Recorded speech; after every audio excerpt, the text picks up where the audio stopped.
You I didn't. didn't help Alderman run for No, office? I didn't do that. All I did was my job, and my wife would tell everybody, says, all he does is his job, and that's it. He doesn't cross any of the lines. He doesn't, tries not to back too many people. I mean, on occasion people would say, well, would you like me or that? I like this guy better, but I'm not going to fight for him. Because, you know, you have to know more than what a guy's doing that is running. You have to have more background, whereas you take a person like you have here on my qualifications. I would like to talk to him. I'd like to interview him. I'd like to spend a little time with him. I'd like to know what kind of a family he comes from. Now you know you got somebody that you can take a chance on. Maybe you're not always going to get the right guy, but most of the time you'll be pretty accurate. And you know, when I wanted to summarize a lot of the stuff here, I was thinking about all the things that I really should say, and I felt that I had to talk about my mother and my father, and then I had to talk about my wife, because a police officer, it's hard to find a woman that'll put up with all of that stuff. Mm-hmm. So you have to weigh everything evenly, and you have to remember, at nighttime, you come home to your wife. You don't go to a bar, you don't go out with your buddies, so I tried to do that, because first of all, my wife was probably the best thing that ever happened to me. It was like the happiest day of my life, because I have a woman that's a hard worker, highly educated, good personality, and a great mother to my 3 children, who are now very, very, they're professionals. They do very well for themselves. And then the other thing is, those children have produced beautiful 8 grandchildren. One of them smarter than the other. They're all smarter than me. And it's about family. And we always say, you want to see the quality of a guy, sometimes you have to look at his family life and what he's done and what he didn't do. So I put it all out there for people to look at. How much Italian identity is in the various generations? In your generation, your children's generation, your grandchildren's generation? Good question, because it does have a tendency to fade, but never ever think that they don't know where they came from. So it's not that they're going to be speaking Italian in the house. It's not going to be that some things, but when you ask them what nationality you are, they know they're Italian. And they says, our mother and father did all the traditional things to keep us together and to make us feel good. And we wouldn't trade them for anything. And that's all you can hear. What else can you say? Would you say that for your grandchildren too? My grandchildren say the same thing. My papa's an Italian American or American Italian. I like when you put either way, but American Italian is good, because I was born here. My brother's an Italian American. I'm American Italian. I says, but they know that he's gonna shoot straight, and he's not gonna pull any punches, no matter who it is and what they did. I cited an incident to you earlier that many times people will say this to good policemen that have been involved in a lot of street altercations. The ones that have, the majority of them that were involved in that, are because they're first responders, and they respond well. Guys say to me, well, I was around and I went to help. One guy made an attempt to try to label me as being racist in my job. I says, well, you ever say that again, I'd be very angry with you. And I don't want to talk about it after this. But I'll tell you one thing. You thought that I was racist? I said, my father was dying in Billings Hospital, fighting for his life in that hospital. The first 2 people in line to give him blood was a Mexican guy, Joe Lopez, and a black guy was the second guy. The first 2 that my father needed their blood to survive. So don't ever tell me anything like that. We don't come from a prejudiced family. We just don't. But yeah, and then there's when I was backing up a little, I was talking about my brother George and my dad. You know, it's good to have a brother for an idol and a dad for an idol. You know, they were basically my idol. Not that my dad was perfect or my brother was perfect. It's just that they set these. They set these kind of little ground, you know, mottos that they kind of live by. Not that they had to say it, but it would be like I had to put it in here that. Go ahead.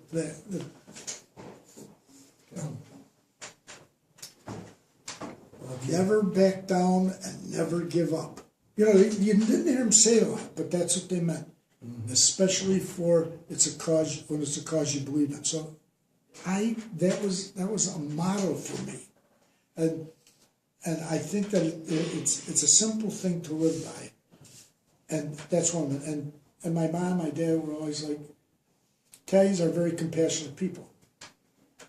You find that out, and she says, Billy, when I was younger, no matter what you do, keep your compassion and keep your the way that I thought that I can help. Some times I probably couldn't, but I always thought that I'm going to try.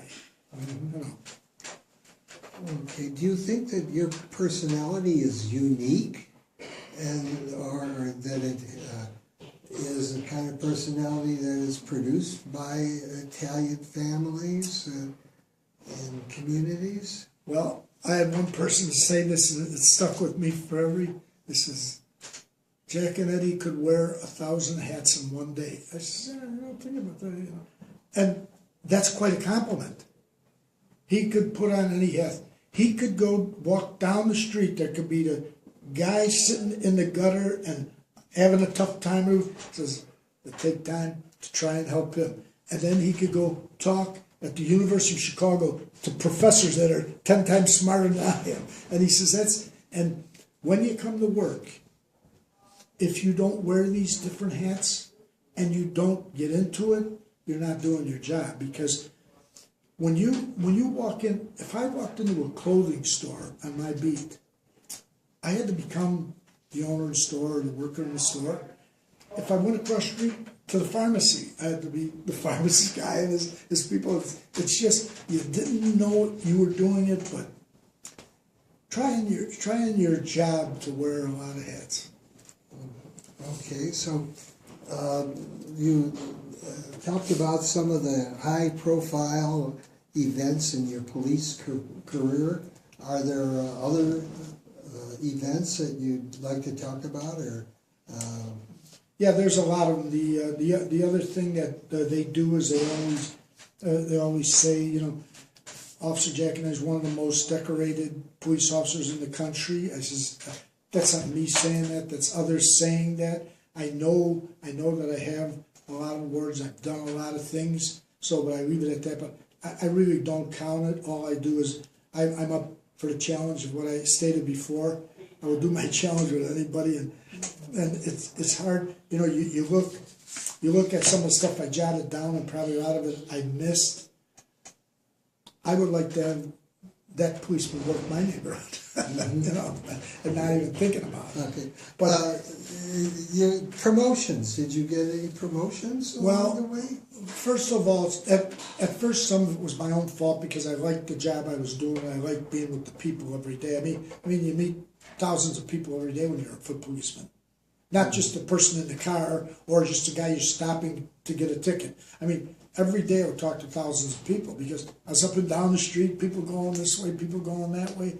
And you know, that was part of the thing that I liked. You know, a quick story. I'm on Damon Avenue, and I'm walking up and down Damon Avenue, and there's some ladies from, I think, France. They're eating at a little restaurant over here. and they come in. So I go by this way, I go by that way, come back. Then I come back down. I come in this way, and I walk in, and I says, "Oh, hi, ladies." She says, "Oh," she says, they're from a foreign country." She says, "I cannot believe how many policemen you have walking around in this neighborhood. We're going to go back and tell them where we're from, because this is great." And I was the only guy that walked by. It's like, was on this side of the street, was on that side of the street. And the perception and the fact that you feel comfortable there, you know, so that's another one of the things. And you were talking about the other, the promotions I was with. Oh yeah, the promotions. Okay, so first of all, I wanted to get home. Didn't want to work some of the funny hours. Was this near your home, or did you actually live in the precinct? No. I lived like in the city, but not close to the beat where I worked. I had to travel there every day. So the promotions were coming, but I wasn't taking them, so it was my fault at first. At the time when I did want to take the sergeant's exam, they told me that I'm not experienced enough and I don't have enough education. And I told them, I says, "What about life experience?" "Well, you know, I don't know if we're going to use that." That's the thing I was talking about before. Life experience is worth a master's degree. So I wasn't able to get promoted. In order for the policemen who were good policemen and didn't have 2 years of college, the Fraternal Order of Police had to file a lawsuit in my name. So it all went to court. It all came out one day, and I had guys calling me from all over.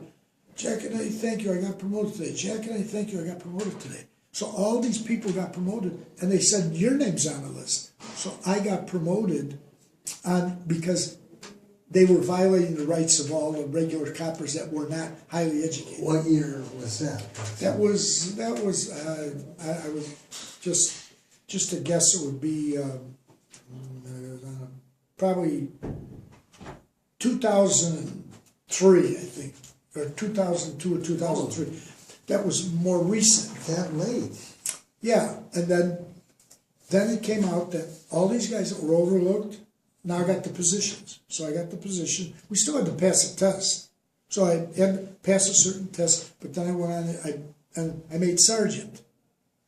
So that's basically when I had to go to another district. I worked the midnights in another district.